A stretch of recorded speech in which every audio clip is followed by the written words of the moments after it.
So back for another VGC guide, and this time we are looking at Ursaluna. I'm not sure a guide is entirely necessary for this Pokemon. I'm pretty sure we all realised how busted this thing was going to be. Like, the fact that it got the Guts boosted Facade with Stab normal, that's already pretty good. But that didn't make Ursa Ring good enough to be used in the format. It didn't have the bulk to back it up. Even with AVO Line now, that's not bad, but then it doesn't have the Flame Orb to activate the Guts. This thing has very, very good bulk.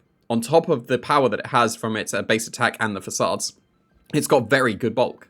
Like, not much is going to be able to OHKO this thing.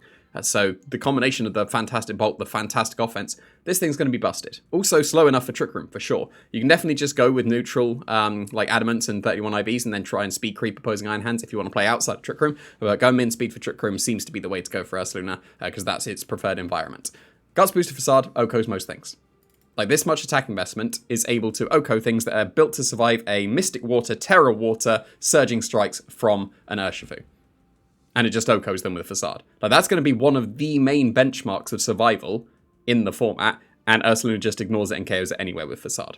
It's pretty ridiculous. Then it gets the coverage of stab ground attacks, and it gets Headlong Rush. It doesn't even have to settle for Stomping Tantrum. It gets Headlong Rush. So it's going to be incredibly strong. The only downside of Ursaluna, really, is that on the first turn, before the Flame Orb activates, it's not going to be that strong. Headlong Rush and Earthquake are going to be fine. Facade's going to be weak. But then when the Guts activates, Facade is busted, Headlong Rush and Earthquake becomes super, super strong as well. Not quite busted, but Facade is the busted one. That's basically all you need. With the Tera, there's a couple of options. You can definitely go with your stabs. Ground is good to increase the damage output of both Headlong Rush and Earthquake. It's generally more optimal to go for the more attacks you have to be able to boost. So if you're running Headlong Rush and Earthquake, you should probably be Tera Ground. You can definitely get away with just Facade and one of the two, and then you should probably switch to normal instead, because then that's boosting the strongest attack to pick up even more KOs. Because some things might be able to survive an Ursaluna Facade, and then the Tera Normal will be able to push that over the edge as well.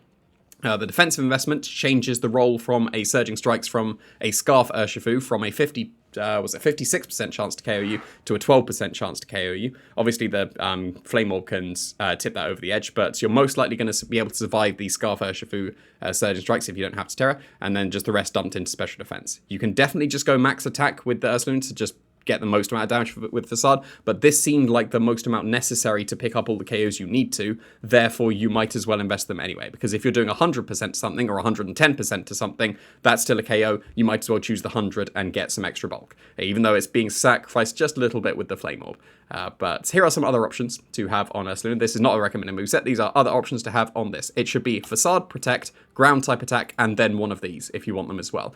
So Tera Ghost is also a good alternative for a defensive Tera type, because it allows it to take on Urshifus a lot better, because you'll become immune to the Ghost type, not immune to the Ghost type attacks, immune to the Fighting type attacks because you're a Ghost, which is one of the ways of hitting Ursaluna super effectively.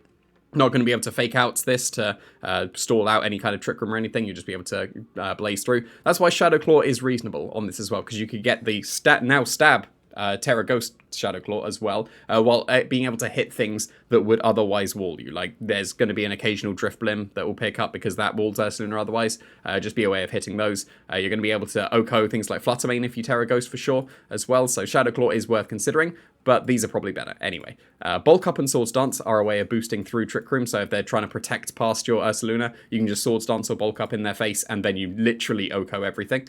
I'll give an honourable mention to Yawn as well, because that's going to be a way of making Ursaluna, if you don't get into Trick Room, then you need to just do some kind of supported thing. This is something that Ursaluna can do as well. It's definitely bulky enough to make use of the Yawns. Probably should just be going on the offense, but honourable mention to Yawn as well. It's also an honourable mention to Assault Vest. Now, most Ursalunas should be Flame Orb, because Guts boosted Facade is utterly busted. But the bulk on Ursaluna is brilliant, and it's already strong enough that it's going to be able to do very respectable damage. So there's no reason why Assault Vest can't be used. I reckon that this would be like a 6th member on a team to solve some matchups. If you're putting Ursaluna on the team, it's generally going to be Flame Orb. If you're putting something in the 6th slot to solve a load of matchups, and it ends up being Assault Vest Ursaluna, then there's no reason why that couldn't be put on the team. You get to use for Double Edge instead of Facade. Not as strong, but it's going to be somewhat up there, because it's 120 base power as opposed to 140. Of course, you don't get the Guts boost. I would still recommend Guts over Bulletproof on the Ursaluna and Unnerve, even though that's a good ability as well. Just keeping yourself immune to the Will-O-Wisp that could come out as well. That's going to be pretty nice, because Bulletproof, the main one you would have tried to ignore is Shadow Ball, but you're immune to that anyway. Obviously, if you Tera Ghost or anything defensively, then you can be hit by it, but Guts is just being immune to the burns would be the way to go for the Assault Vest. So Double Edge would be the nice on the stab as well on the Facade. Heavy Slam would be an alternative, as opposed to Shadow Claw, to be able to just Oko Flutter Mains as well. So then you get the ground and steel type coverage, and that's really good coverage as well, and then you get normal to round it off. So basically perfect coverage. Because you've got the Assault Vest, you can drop all the special defense investment that I put here, because the Assault Vest is making up for it, and because you're not getting the Guts boost consistently, then just raising your attack as much as you can, do the most amount of damage. Of course, this is dumped attack. You can definitely play some kind of speed creep war with opposing Iron Hands. So yeah, Assault Vest is still entirely reasonable, but Guts boosted Facade, it's one of the strongest attacks we have in the game.